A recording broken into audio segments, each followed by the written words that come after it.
chamado Nicodemos, um dos principais dos judeus. Este de noite foi ter com Jesus e lhe disse: Rabi, sabemos que és mestre vindo da parte de Deus, porque ninguém pode fazer esses sinais que tu fazes se Deus não estiver com ele. 3. A isto respondeu Jesus: em verdade te digo que, se alguém não nascer de novo, não pode ver o reino de Deus. 4. Perguntou-lhe Nicodemos: como pode um homem nascer sendo velho? Pode porventura voltar ao ventre materno e nascer segunda vez?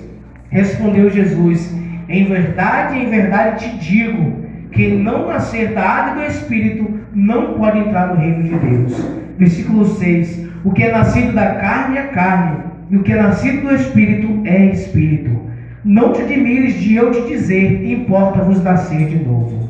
Versículo 8. O vento sopra onde quer, ouves a sua voz, mas não sabe de onde vens, nem para onde vai. Assim é todo que é nascido do Espírito. E ali a gente vê que Nicodemos, o versículo 1 fala que Nicodemos era um fariseu, e ele estava ali entre os principais dos fariseus, era um dos principais judeus daquela época. Nicodemos era um homem de meia idade, muito bem letrado para a sua época, era um homem fluente, era um homem rico, era um homem poderoso. Ele era um fariseu e conhecia as Escrituras como muitas poucas pessoas conheciam. Ele ensinava o povo as Escrituras e lia todos os dias a Bíblia ali nas Escrituras, na sinagoga de Jerusalém. Esse era o Nicodemos. Ele era um pastor daquela época. Como fariseu, ele era extremamente devoto às leis mosaicas, às leis de Moisés, os 10 mandamentos e as outras leis que também foram instituídas por Deus através de Moisés. Ele guardava ali os 10 mandamentos, tudo ali de uma forma escrupulosa. Ele guardava tudo ponto por ponto, os 10 mandamentos. Ele era um homem honesto, ele era um homem justo, ele também observava as leis dos anciões daquela época.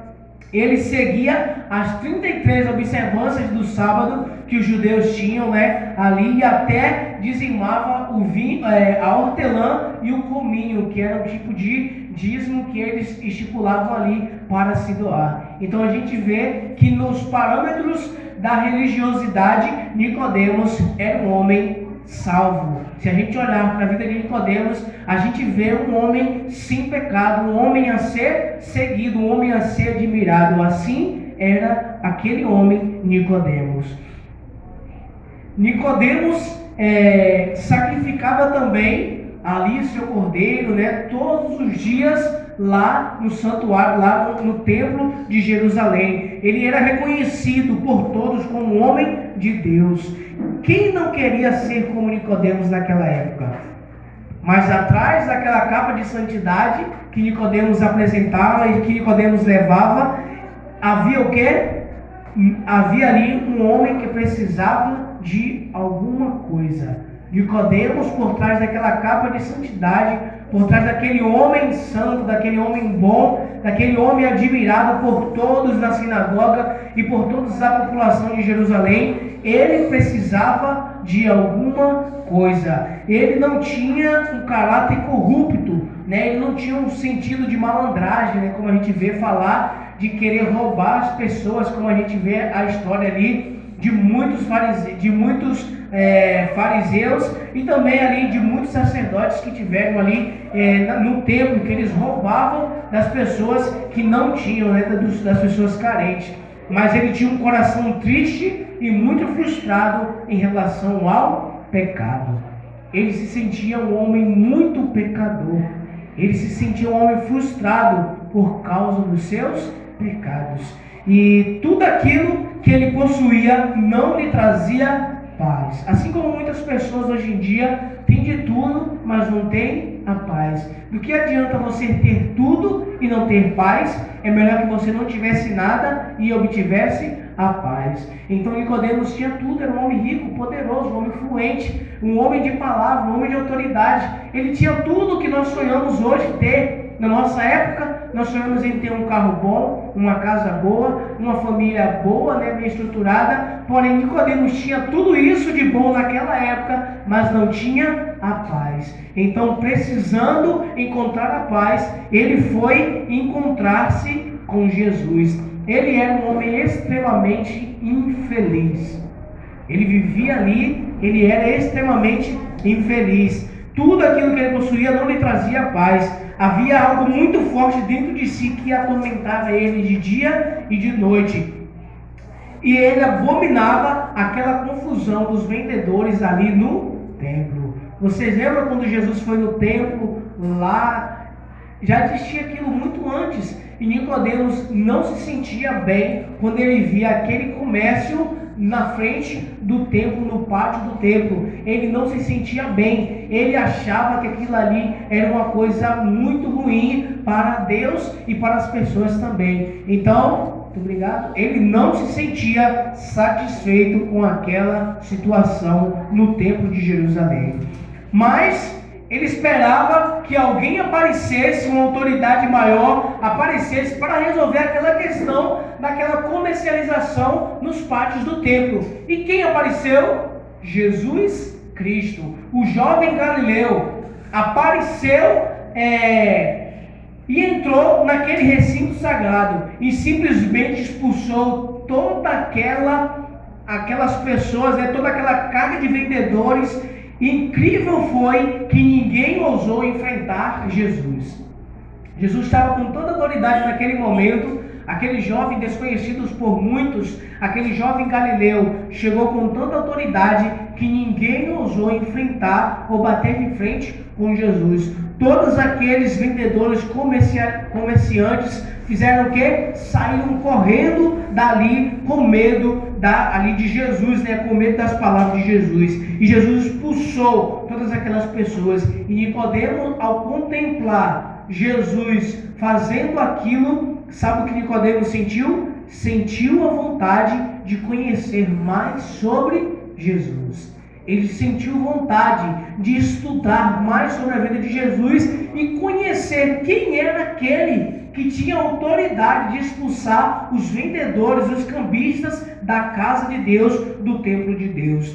E Nicodemos viu que Jesus era um ser humano, porém Jesus tinha algo além. Jesus era um homem especial. Jesus era um homem especial. Ele realmente era um grande profeta do passado. Nicodemos pensou: será que ele é o profeta do passado, que estava profetizado que ele viria para restaurar ali o povo de Israel? Ele ouviu nos dias seguintes os ocorridos notícias a respeito de Jesus. Ele ouviu dizer que Jesus fazia milagres extraordinários. Ele também viu dizer que Jesus curava os leprosos. Ele ouviu dizer que Jesus pregava como ninguém e se dizia ser o Messias. E aí então Nicodemos sentiu mais ainda fortemente o desejo de resolver as suas inquietações do coração. E ele resolveu um dia ir até Jesus, conversar com Jesus, conhecer quem era aquele que fazia tantas coisas, o Messias. E para não ser caçoado, para as pessoas não mangarem, ele fez o quê? Ele foi até o encontro de Jesus de noite. Ele foi encontrar-se com Jesus à noite. E ele, ao sentar-se ao lado de Cristo, aquele homem tão honrado, Nicodemos, se sentiu tímido ao lado de Jesus. Agora imagina você no lugar de Nicodemos. Agora imagina você um homem honrado, um presidente, ou você uma pessoa de grande autoridade. Você ia ao encontro de Jesus, aquele que as pessoas não davam nenhum valor, aquele da qual as escrituras falam que os homens escondiam a face por não haver nele beleza alguma que atraísse as pessoas, se sentir tímido ao lado de Jesus. Poderia ser o contrário, Jesus que poderia se sentir tímido ao lado de Nicodemos, mas Nicodemos se sentiu muito inferior em relação a Jesus Cristo ao estar sentado do lado de Jesus. E desejoso de resolver as suas inquietações, ele não admitia, mas estava diante da majestade do céu. Nicodemos, talvez ele nem tinha noção daquilo, mas ele estava diante da majestade, da qual a palavra que falou criou todo o universo. Envergonhado, com medo de expor sua vulnerabilidade, de se sentir vulnerável ali àquela situação, ele começou a elogiar Jesus.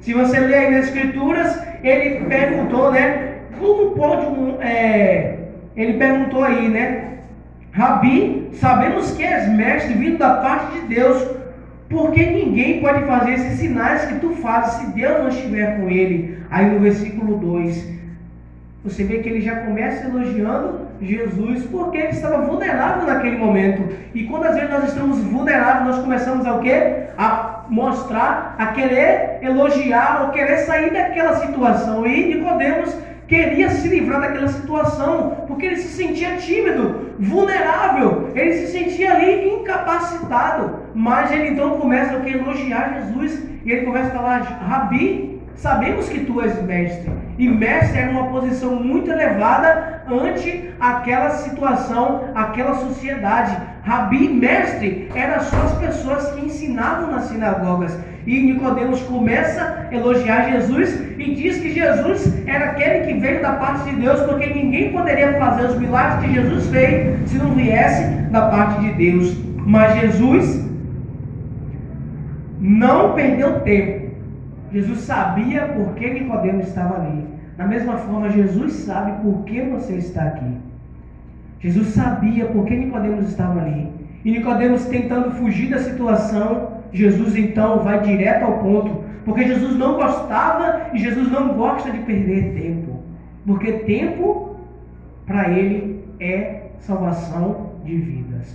Quanto mais tempo passa você longe dele, ele sabe que você está correndo um grande perigo de perder a sua salvação. Então Jesus não gosta de perder tempo. Não perca tempo, porque Jesus também não gosta de perder tempo. Ele sabia por que Nicodemos estava ali e ansiava resolver todos os conflitos internos de Nicodemos. Assim é quando nós vamos encontrar com Jesus. Em qualquer lugar que nós vamos encontrar Jesus, Jesus se sente ansioso em resolver todas as nossas inquietações internas, todos os nossos problemas, aquela mancha, aquela mágoa, aquelas interrogações, aqueles questionamentos que nós temos, tudo aquilo, tudo isso, Jesus, ele está ali ansioso para resolver. Cristo foi ao ponto. Jesus falou para ele: você precisa nascer de novo.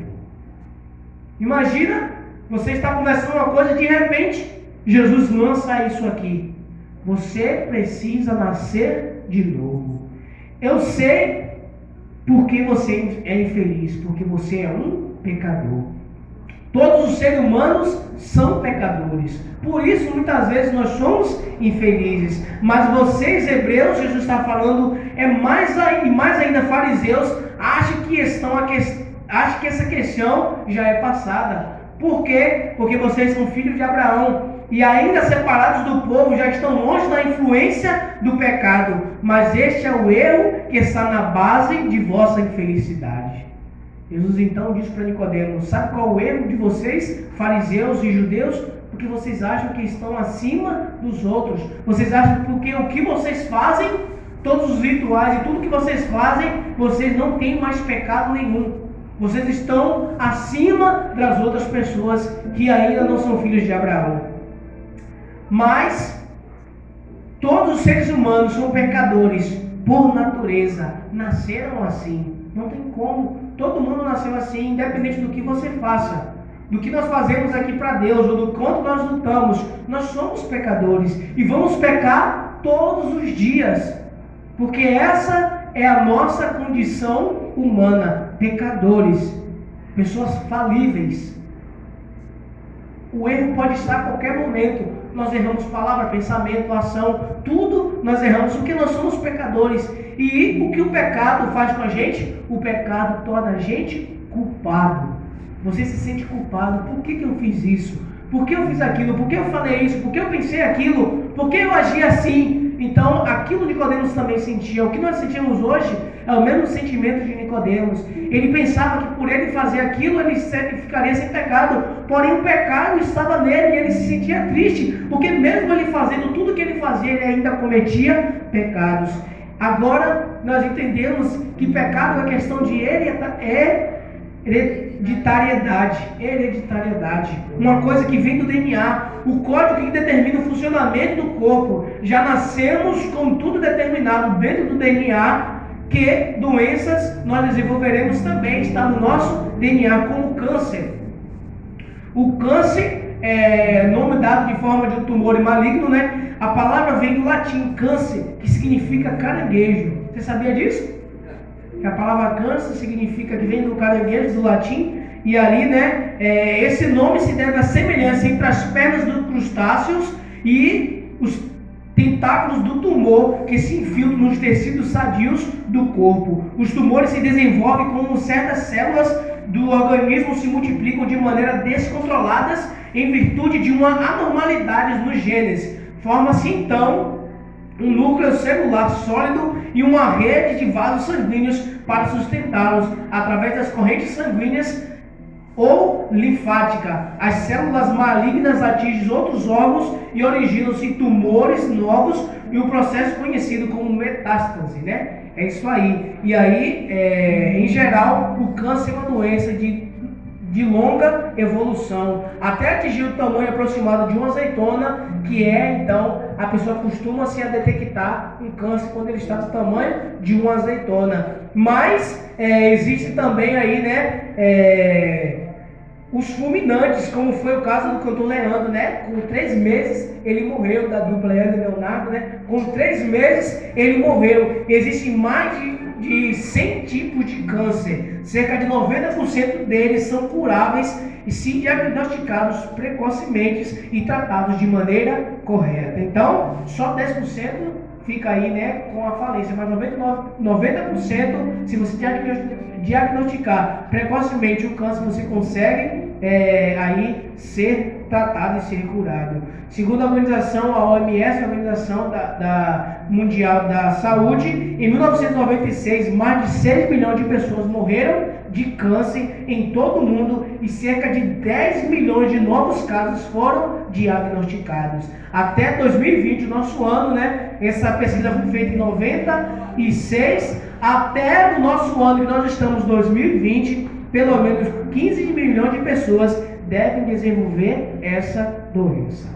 Então, mais de 15 milhões de pessoas no mundo devem desenvolver essa doença do câncer, e isso pode ser hereditário, pode vir no seu DNA. Como nós estamos tratando aqui às noites, né, com relação às enfermidades que podem trazer a consequência do cigarro, né, que pode também ocasionar o câncer também, né. No Brasil, o câncer é a terceira causa de morte depois das doenças circulatórias e de fatores externos, né? Assim é o pecado. Nós nascemos com ele, herdamos essa natureza corrompida de nossa mãe e de nosso pai.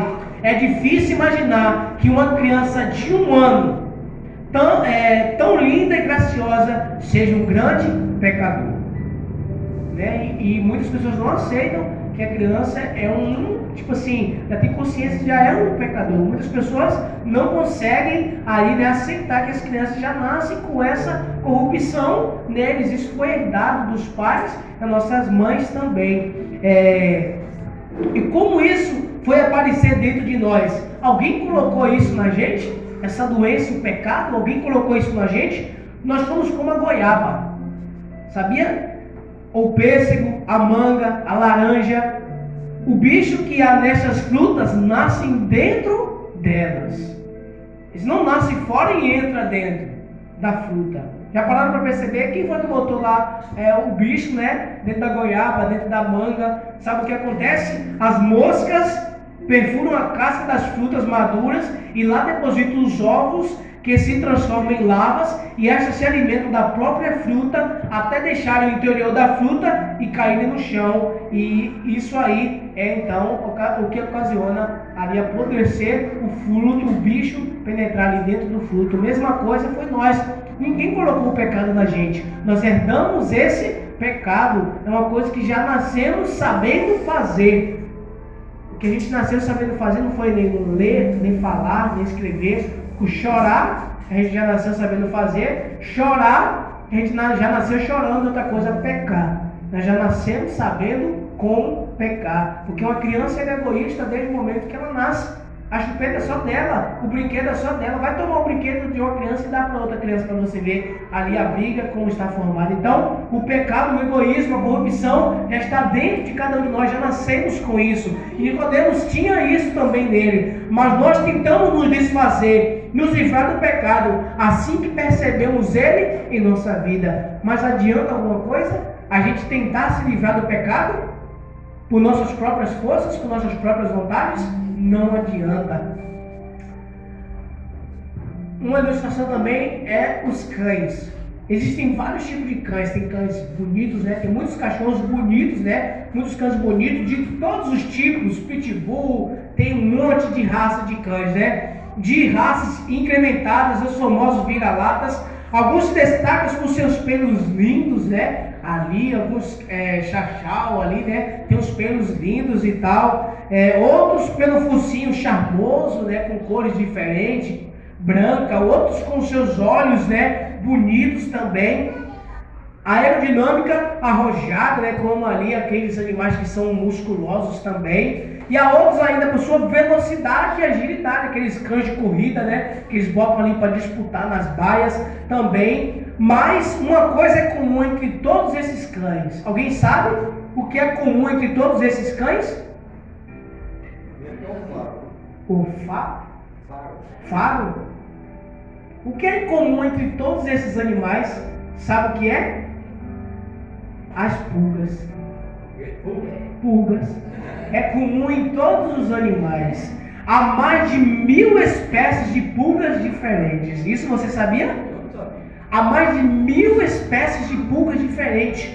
Uma para cada tipo de animal de sangue quente. Elas existem em aves, animais selváticos, peixes e até no homem. Tanto assim que no século XVI o povo usava gola de padre para atrair as pulgas a fim de não ser molestada. No século XIX as mulheres levavam dentro de suas bolsas um bastão com garras para coçarem as costas das mordidas das pulgas. No século XIX.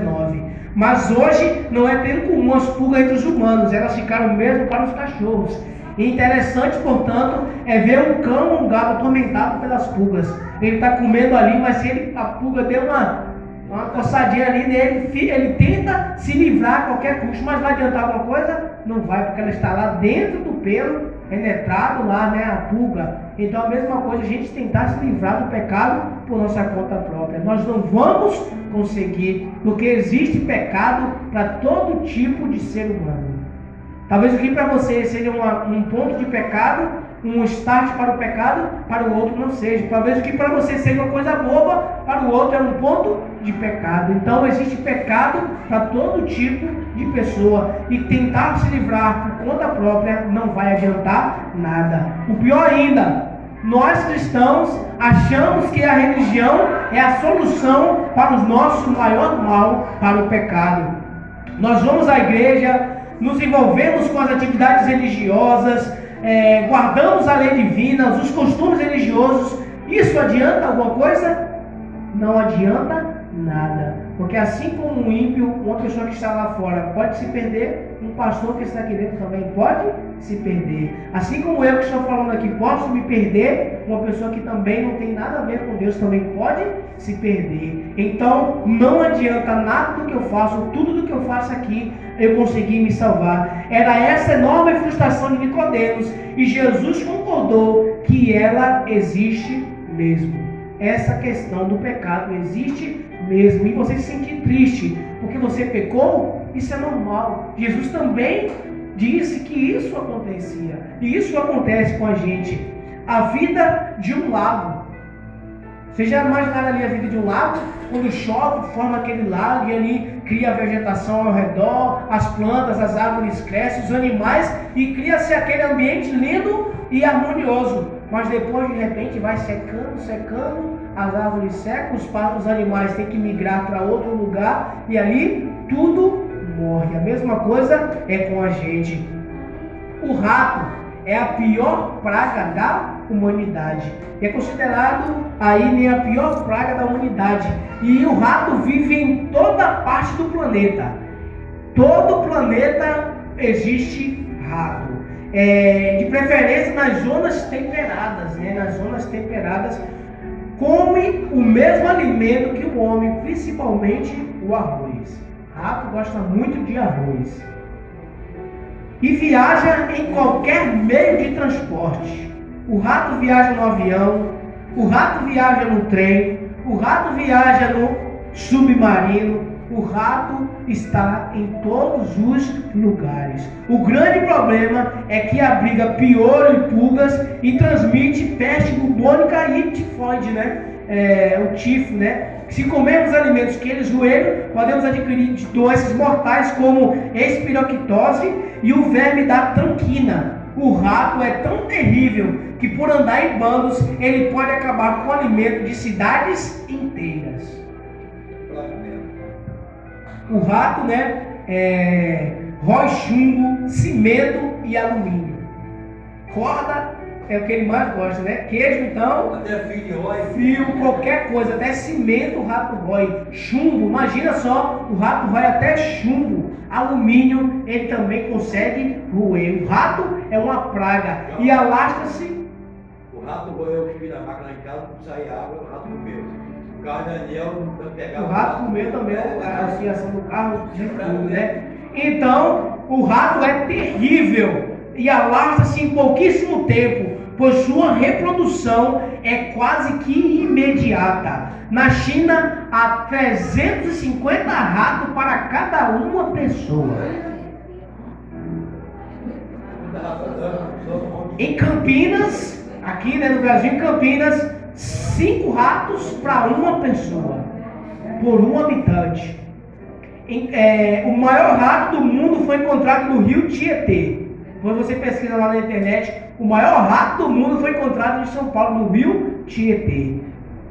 Tem-se tentado exterminá-los por meio de inseticidas, venenos caseiros, até venenos radioativos, por ratoeiras, mas sem sucessos. E os cientistas alertam: se houver uma guerra nuclear, uma guerra mundial nuclear, as pequenas algas, até as pequenas algas marinhas morrem. O único ser que resiste à imensa radiação será o rato. Veja só, o rato é como o nosso pecado. Tem pecado para todo tipo de pessoa. Pecado em todas as mentes, em todos os pensamentos existe pecado, de todas as formas. O ser humano se reinventa para construir máquinas para que o homem possa pecar. Tá aí celulares, Era feito para o bem. Porém, existe hoje variedade de milhões e milhões de sites que você pode acessar. Aí você consegue acessar, pela internet, e você aí contrai essa doença do pecado por sites pornográficos e outras coisas ruins que existem dentro da internet. Então você vê que o homem cada vez mais inventa coisas para pecar, E aí vários símbolos também atraem o pecado. Jesus apresentou a única solução para o pecado: nascer de novo, a conversão. Converter-se dos seus pecados. Essa é a única solução. Nicodemos estava extremamente entusiasmado com o discurso de Jesus. Percebeu que Cristo leu a sua mente e não se sentia ofendido por isso. Reconhecia que ele falava a verdade. O pecado realmente o dominava, mas agora ficou magoado. É que para os judeus, só os pagãos precisavam se converter. Pois os pagãos para eles eram pecadores, os judeus não. Mas os filhos de Abraão não eram pecadores, era uma raça especial. Imagine ele, Nicodemos, alguém que já era tão espiritual, precisando ser batizado novamente, precisando nascer da água e do Espírito. Assim como também a carapaça das tartarugas, é a própria pele engrossada do animal, que é dura como osso. Elas não conseguem sair dali, só conseguem colocar a cabeça e as patas para fora. Todo homem natural possui sua carapuça própria. Sua carapuça, sua carapaça, própria. Sua natureza pecaminosa, dela jamais consegue sair. Tira até as suas asas para fora. Mas dela é escravo. Só o poder de Cristo pode te livrar da carapaça do pecado.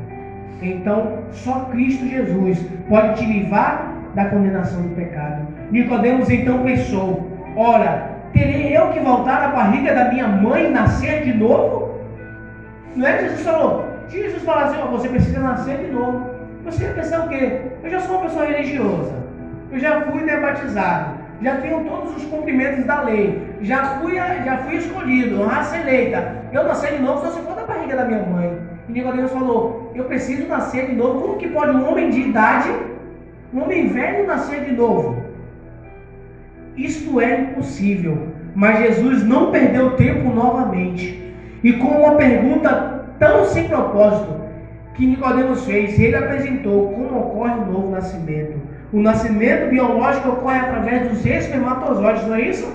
Os espermatozoides do nosso pai fecundam no óvulo da nossa mãe, e aquela única célula se divide, e elas divididas também repetem o processo, formando o nosso corpo todo. Durante toda a existência, milhões de processos ocorrerão a cada minuto para que continuemos vivos. Na verdade, nós nascemos biologicamente todos os dias.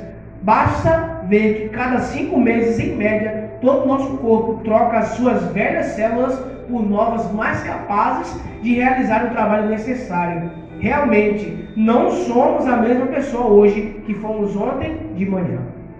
A vida espiritual começa pelo poder do Espírito Santo. Quando ele toca o nosso coração, quando a gente sente que o Espírito Santo está tocando o nosso coração, é porque nós estamos começando o processo de nascer de novo. Nós estamos nascendo de novo. Ele começa a mudar a nossa natureza pecaminosa. Aquilo que você não consegue se desgrudar, ele te livra da condenação do pecado. Ele começa a encher a nossa vida de novas propensões e tenta dominar a nossa velha natureza pecaminosa.